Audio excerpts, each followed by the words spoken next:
Hello and welcome to the LAAX Open drop-in show. It is night time. Hold on 2 seconds. I've managed to completely make sure that my phone is dying just as we go live, which is perfect timing, I think. Let me just plug this in. Can you imagine that? I've spent an hour sat in front of this and it's suddenly told me it's going dead. Welcome to tonight's show. Absolutely packed one for you. If you're watching some of the Instagram lives earlier on, you'll know that the pipe was in full swing today. We can take a look at live pictures now of the pipe being shaped. Jeremy Carpenter is in that enormous pipe dragon up there. Look at that site. It is in perfect condition. We've got really cold temperatures. We've had good snow cover to work with, and it's clear skies all week. I actually looked at the weather forecast and it has 0 kilometers an hour of wind at 2,225 meters, which is the Crap Saint Join altitude. So I think Saturday for slopestyle and pipe could be absolutely ideal. We had some pretty interesting training going down earlier on as well. I spoke to Louis Vito on the Instagram, as I said earlier, and he confirmed that the lineup is pretty heavy hitting this year. Chloe Kim, last year's winner, is here. One of the heavy locals, Quero Castellet, will be in the mix as well. That looks like it could be Iko Anai, actually. If you were watching Mammoth last weekend, he was smashing around with some really, really interesting alley-oops. Who's that? That could be Carol, maybe? I reckon my guest could probably show me up on this. But yeah, the pipe is in absolutely perfect condition. That is Marcus Keller, or I'm a monkey's uncle. Yeah, some fantastic riding going down, and we've still got 3 days before the comp goes down. So no shortage of talent. We do know for sure that Chloe Kim's here to defend her title. We also know, and this is a big, big one, Scotty James is here. It will be his first contest of the season. He's been tucked away on a glacier in Diablo, practicing in a private pipe. There are all kinds of rumours going around that he's got a triple, maybe he's got 3 triples.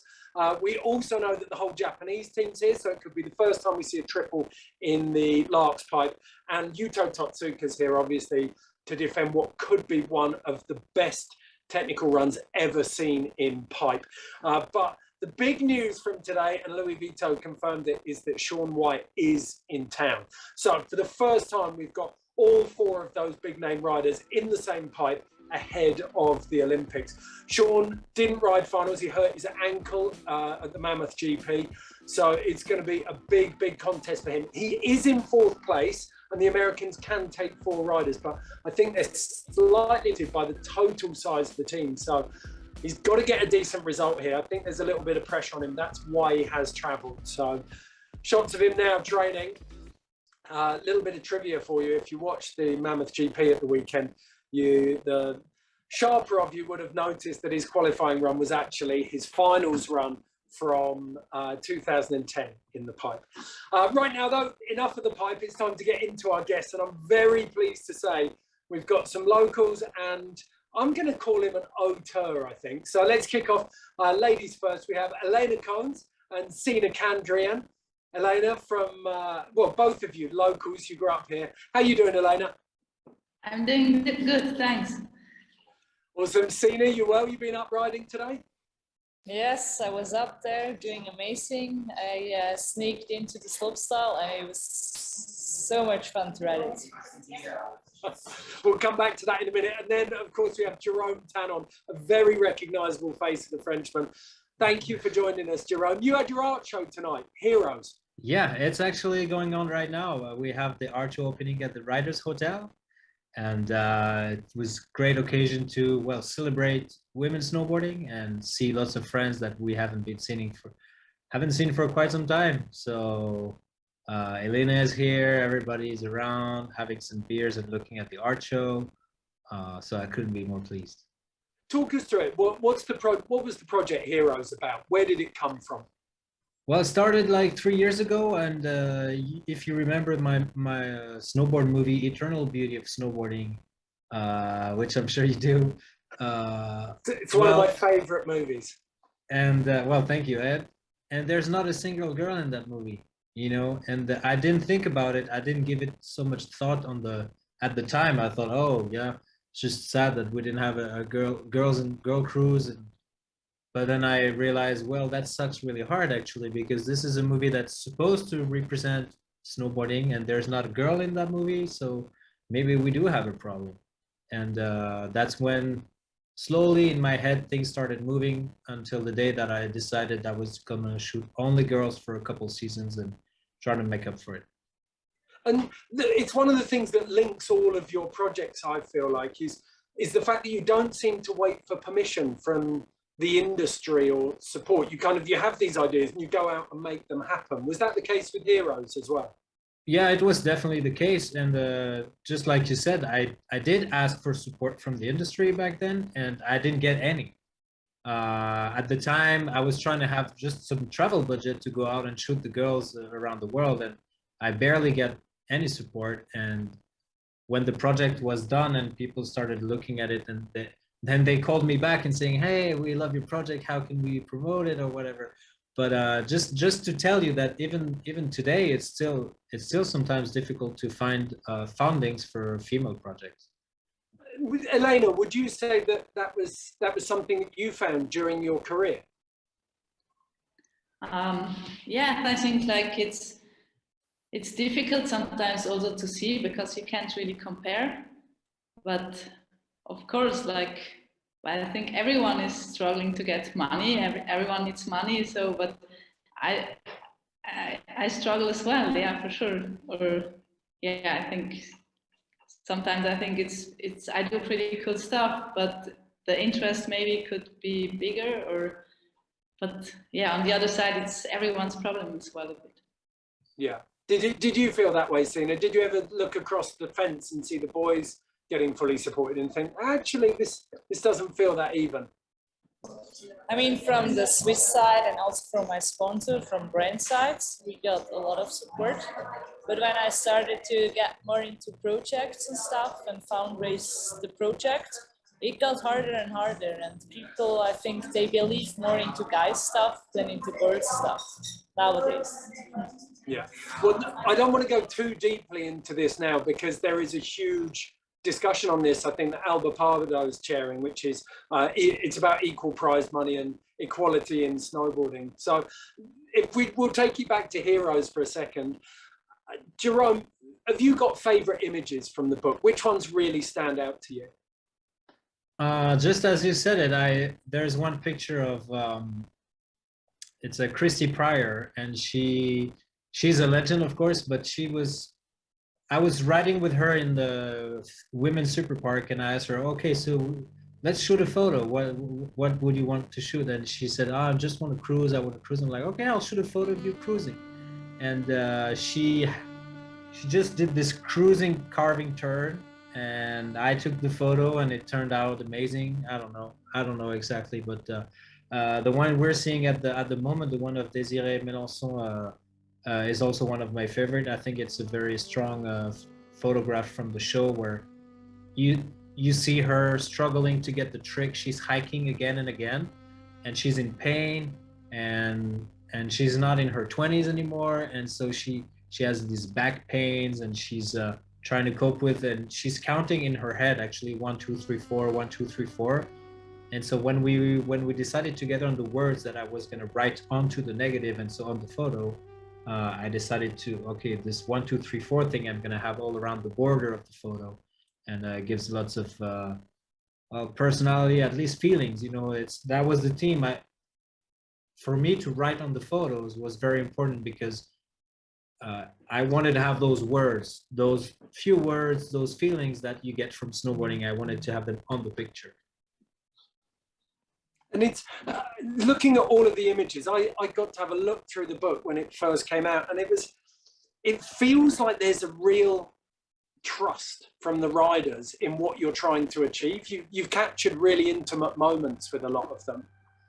Yeah, well, the girls can testify. I mean, it's very important to get to know each other and go out and snowboard together before you go and start shooting photos, because most of these girls I didn't really know, and you know, I'm a snowboarder, you're a snowboarder, you know, we're friends, and as a photographer, you need trust from your riders, and the riders, they need to trust you, because they don't want to spend a day doing something that's useless when we could go out and do some powder. So to do one trick again and again, for example, Elena's backside air that's in the art show, she did it quite a few times because I told her, hey, yeah, that could be a really good photo. You mind going again? And she really didn't mind. She loved it. So in the end, that's what turned out into a good photo. So definitely you need some trust and some luck as well.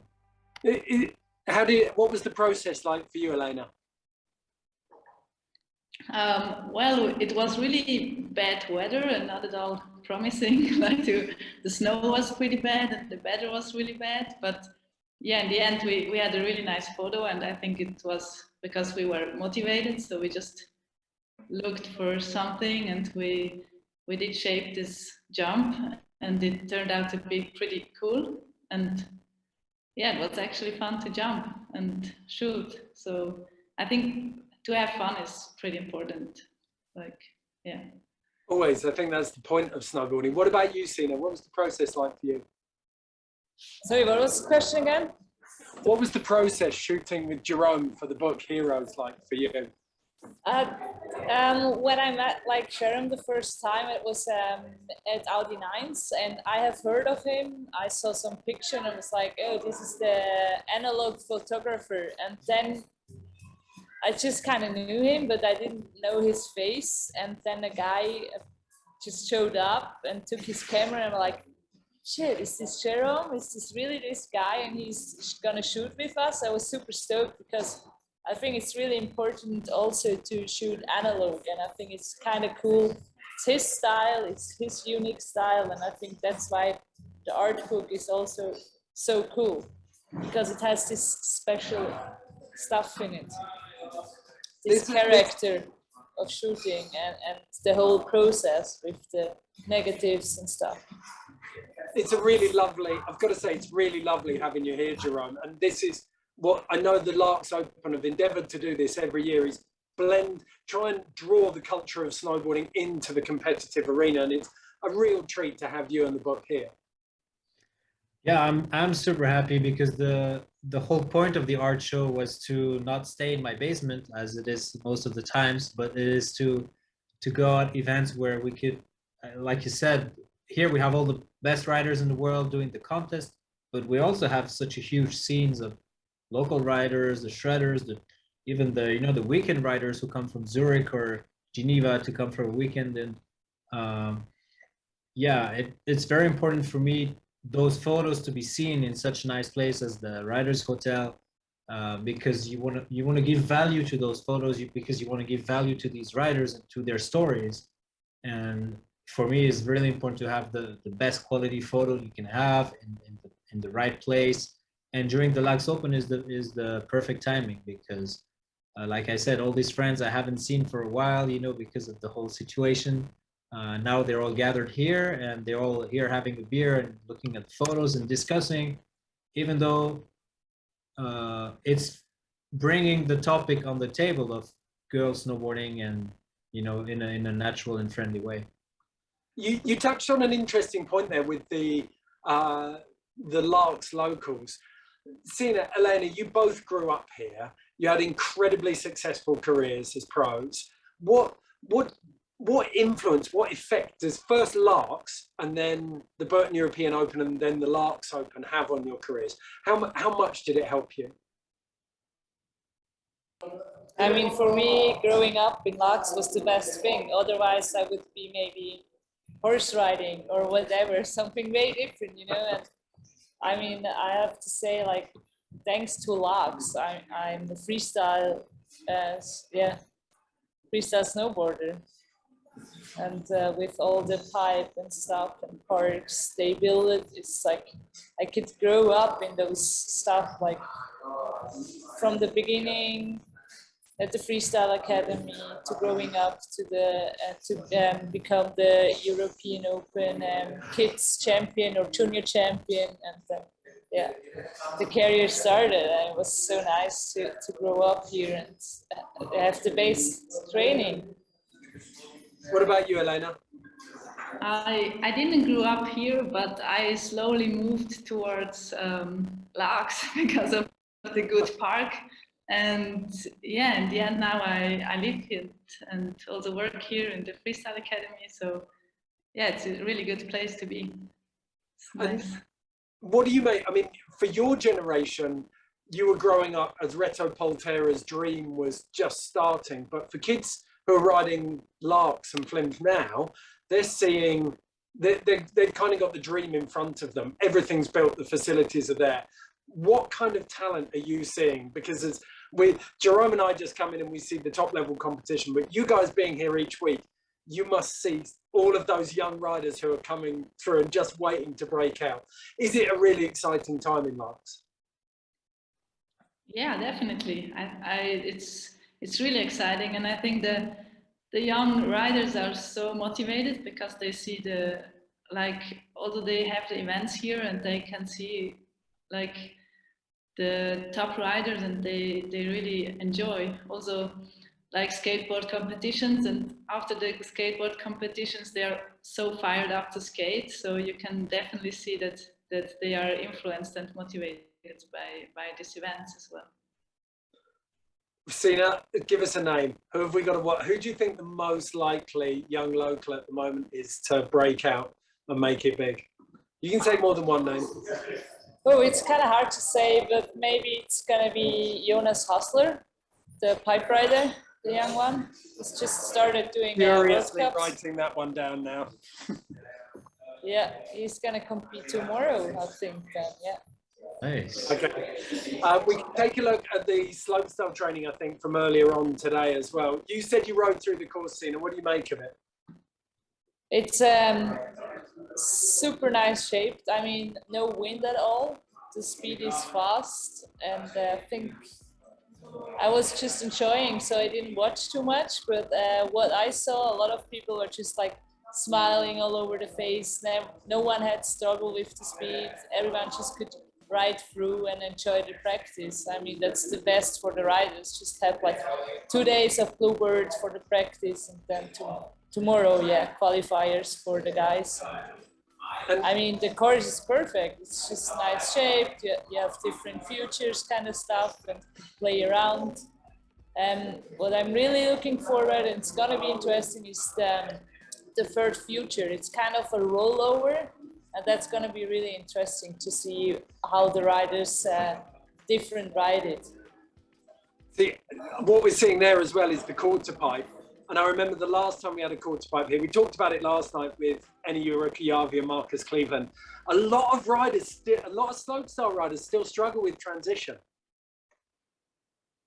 Yeah, I just talked to Nicholas Huber today and was riding with him. And when I was younger, we had to do both. We were like also riding pipe and slopestyle.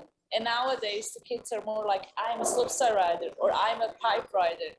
So that's why it's like kind of different. And you see a lot of good riders like Sepp Toots, for example, or Stali. They're really good in transition, but they also did like pipe competitions. Good, I like it. But Elena, are you looking at that course? Are you really pleased that you're not riding, or are you really upset? Would you love to be out there? Yeah, I think today it would have been a good day to train and to ride. So, but yeah, you can't have everything. Like there's still some power left, so I'm gonna enjoy that. But of course, I'm hyped to watch the competition, and that's really cool. Oh no, Donald Nada told me that he's got a bib for you if you want it. I can get it for you. What? Donald Nada said he has a bib for you. I can let you in. You can ride if you want. Okay. So I stop drinking. No. Right, before we go and wrap things up, Jerome, just quickly, talk us through the book. Are there any more copies of Heroes still available? Yeah, there is actually. I brought a few cardboards of books. So if people are interested, they can buy it at the Writers Hotel. I stay in the hotel, so I can sign it for you or write something for your baby girl or for your girlfriend or for your dad. If you can take one out and sign it Save for it me. for you. Yeah. Yeah, Sure. I will definitely take one, please. I would be. I'd love to get hold of one of those. We do that. Yes. Where can people, if people aren't in LAAX, where can people get hold of the book? You can buy it on my website. It's jerometano.com. It's easy to find, and I also sign it and I ship it to everybody. So people are stoked to have a little word on the book, and most of times it's dad who is buying it for their daughters, and I think it's really interesting because that's how the next generation is going to be hyped about snowboarding, and today's icons and then tomorrow's girls are going to be the next icons. That's how it goes. It's a brilliant sentiment to end this show on, I think. Thank you all so much for joining me. Elena Cohn, Sina Candrian, Jerome Tanon. That was LAAX Late Night Drop-In. All of you, enjoy the rest of the week. I can't wait to catch up with you all. I'll see you on the hill. Thank you, Ed. Take care. Bye-bye. And for those of you left, remember you can follow everything, #LAAX, #LAAX Open. See you later on in the week.